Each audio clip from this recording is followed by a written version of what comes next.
The word shaman is a Buddhist term that goes back to an earlier term in Indian philosophy called Shraman. And Shramans were one of the original terms for yogis. At a later point, the Shramans were what are now referred to as sadhus. They were wandering yogis. And they were not the yogis who were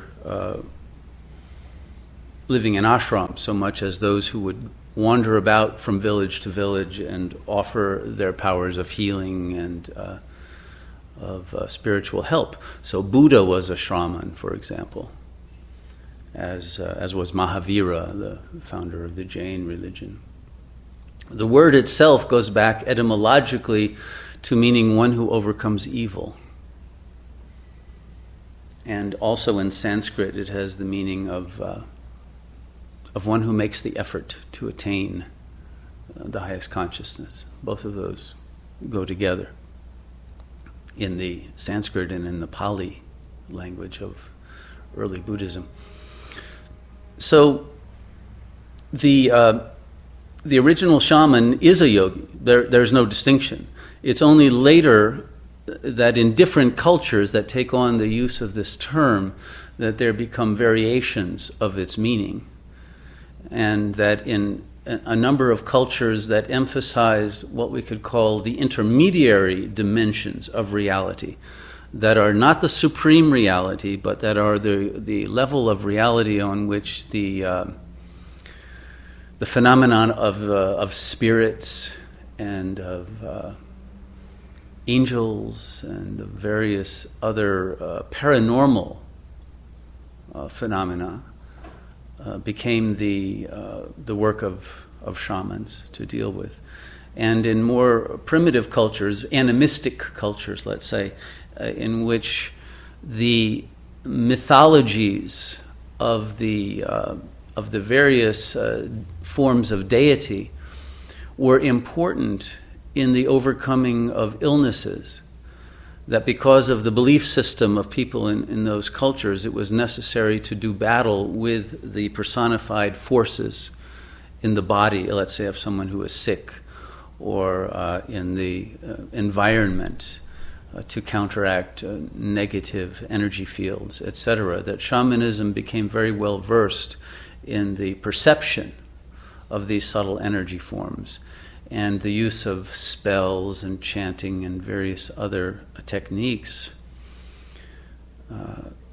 to work energetically and to work in terms of a ritual to purify the body minds of those who were suffering from various symptoms. But the shaman, him or herself, was always functioning from a higher state than that. If they weren't in the higher state that transcended that of the spirit realm, they would not have the power to be able to overcome evil spirits. It was only being linked to the God force that would give a shaman the efficacy to do the work. But as time went on, there was a degradation within the field of shamanism, just as there has been in religion.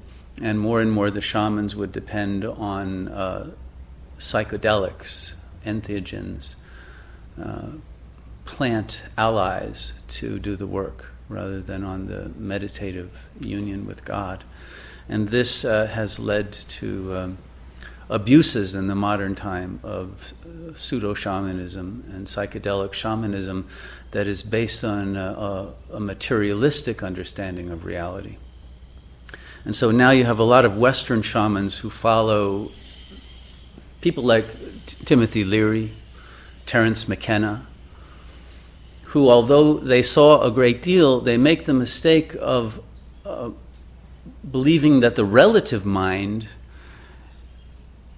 is the goal rather than the absolute mind. The breaking up of the paradigm of the relative mind through the alteration of what they would call the chemical substrate of the mind. But the problem is that the brain's chemistry only regulates the relative mind of the ego system. And indeed, it can produce hallucinations and it can produce interdimensional perceptions, but it does not reach the larger sphere of the absolute mind, which is not based on chemistry, and therefore is immune to these chemical oscillations that can produce not only breakthroughs, but can also produce devastating destruction of the mind's capacity to attain coherence. And I can't tell you how many people I have met and worked with who have been literally destroyed by the use of these chemicals because they got into very deep water and overdosed and didn't know how to deal with the energies that poured through into the relative mind when they were doing their processes. And so it's a field that is very dangerous and should only be done under very expert guidance of a true shaman whose work is not based on the use of plants, but is based on the original meditative capacity to reach the absolute mind. And largely because that tradition has been lost in most cultures, I don't recommend that form of shamanism today. But I do believe that what we are doing will lead to shamanic capacities for people who continue to meditate long enough to break through to the absolute mind. And the brain itself, in a very natural way, produces the same chemicals that may be necessary to produce the altered states that the shamans are requiring to do some of the work. But the real import of the shamanic quest is the yogic quest of union with God that transcends any individual identity or any use of a particular brain instrument. And that can only be achieved through the disciplined mastery of the mind through meditation. So that's our approach to shamanism.